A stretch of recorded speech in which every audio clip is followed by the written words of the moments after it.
দুই দেশের সম্পর্কের অবনতিতে শঙ্কায় পড়েছিল ক্রিকেট অঙ্গনও। বিশেষ করে বাংলাদেশ দলের বিশ্বকাপ খেলতে না যাওয়ার ঘটনায় বিসিবি বিসিসিআই সম্পর্ক যে কোনো সময়ের চেয়ে সবচেয়ে শীতল হয়ে উঠেছিল।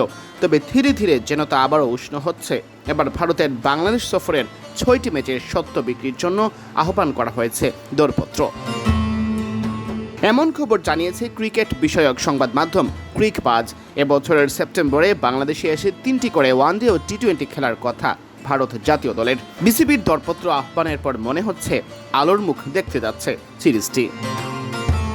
বিসিবির এই দরপত্র আহ্বানকে চমকপ্রদ পদক্ষেপ উল্লেখ করে ক্রিকবাজ খবরে বলেছে, ভারতীয় সম্প্রচার প্রতিষ্ঠানগুলোর কাছে পাঠানো এক নথিতে বিসিবি 2026 ও 2027 সালের কয়েকটি দ্বিপাক্ষিক হোম সিরিজের জন্য আগ্রহপত্র ও আর্থিক প্রস্তাব আহ্বান করেছে।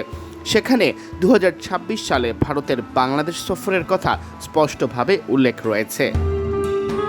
সেই দরপত্রে লেখা আছে, বাংলাদেশ ক্রিকেট বোর্ড এসব দ্বিপাক্ষিক আন্তর্জাতিক হোম সিরিজগুলোর বিশ্বব্যাপী মিডিয়া সত্ত্ব অধিগ্রহণের জন্য স্বনামধন্য টিভি সম্প্রচারকারী, digital platform, marketing agency, consortium বা প্রতিষ্ঠানের নিকট আগ্রহপত্র ও আর্থিক প্রস্তাব আহ্বান করছে।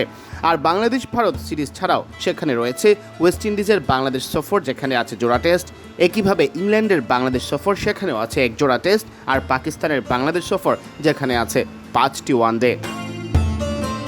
2 জুলাই থেকে বিসিবি কার্যালয়ে আগ্রহপত্রের বিস্তারিত নথি পাওয়া যাবে এবং প্রস্তাব 22 জুলাইয়ের মধ্যে জমা দিতে হবে বিসিবির কাছে। ভারত বাংলাদেশ সিরিজটি 2025 সালে হওয়ার কথা থাকলেও দুই দেশের সম্পর্কের অবনতির কারণে স্থগিত হয়। এরপর বাংলাদেশ বিশ্বকাপ বয়কট করলে এই সিরিজ মাঠে গড়ানো নিয়েই দেখা দেয় সংশয়। সম্প্রতি বিসিবি নির্বাচন নতুন করে অনুষ্ঠিত হলে সভাপতি হিসেবে নির্বাচিত হন তামিম ইকবাল, যিনি নির্বাচিত হওয়ার আগে থেকেই সব বোর্ডের সাথে সুসম্পর্ক রাখার উপর জোর দিচ্ছিলেন। সম্প্রতি বিসিসিআই সচিব দেবজিৎ সাইকিয়া পিটিআইকে বলেন, বিসিবির প্রশাসনিক পরিবর্তন নিয়ে বিসিসিআই এর কোনো উদ্বেগ নেই। তারা ভারত সরকারের পরামর্শ অনুযায়ী বাংলাদেশ সফর নিয়ে সিদ্ধান্ত নেবে।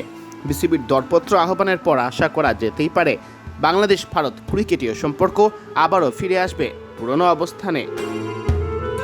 সিয়াম চৌধুরী, বিডি ক্রিক টাইম।